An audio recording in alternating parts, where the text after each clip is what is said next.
खाए नियंतु पणस कठा चिल्ली कारण सरीगला परे खोजुथिबे खाली। जय Jagannath, welcome to my YouTube channel Sushma smiley blog. हाँ आज्ञा, सीजन सरीबा पूर्वरु पणस कठा चिल्ली प्रस्तुत करिकि मु आपण मानक पय नै आसी सहज उपाय रे प्रस्तुत करिकि खाइ परिबे। देह पय हेल्दी हबा सहित खाइबाकू मध्ये स्वादिया होइथाय। मु एठी गोटे छोट पणस कठा नेकी ताकू भल्ला भाबरे काटी धोइकी लूण हळदी देकी कढ़ाई रे प्रथमे सिझाई देली। लो मीडियम फ्लेम रे जमा 10 मिनिट सिझाइबे। ध्यान देबे जेमिति बेसी सिझी न जाय थाय, कारण बेसी सिझी गला परे ताकू छाणीबाकू जेमिति कष्ट हबो चिल्ली मध्ये प्रस्तुत भल हबनी। ताकू छाणीकी भल्ला भाबरे ठंडा करिकी सेथिरे अदा रसुण पेस्ट, लूण हळदी कॉर्नफ्लोर भल्ला भाबरे गळेकी आ अल्प किछि परिमाण रे चाउल गुंड जदि देई परिबे तो बहुत भल कथा।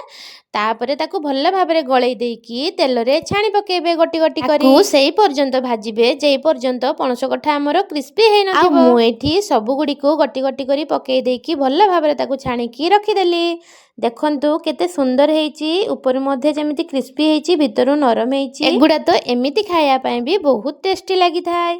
तापरे कढ़ाई रे किछि रसुण अदा प्याज कैप्सिकम आपनक इच्छा अनुसार जहा दबा कथा देकी ताकू भल्ला भाबरे टिके सिझेई देकी सेथिरे tomato sauce chilli sauce soya sauce सबको देकी भल्ला भाबरे ताकू गळेई नेबे। आ किछि समय गला परे सेथिरे कॉर्नफ्लोर पानी को टिके ढाली देकी फुट आसिला परे सब गुडा पणस कठा को आमे सेथिरे पकेई देकी भल्ला भाबरे गळेई देबा।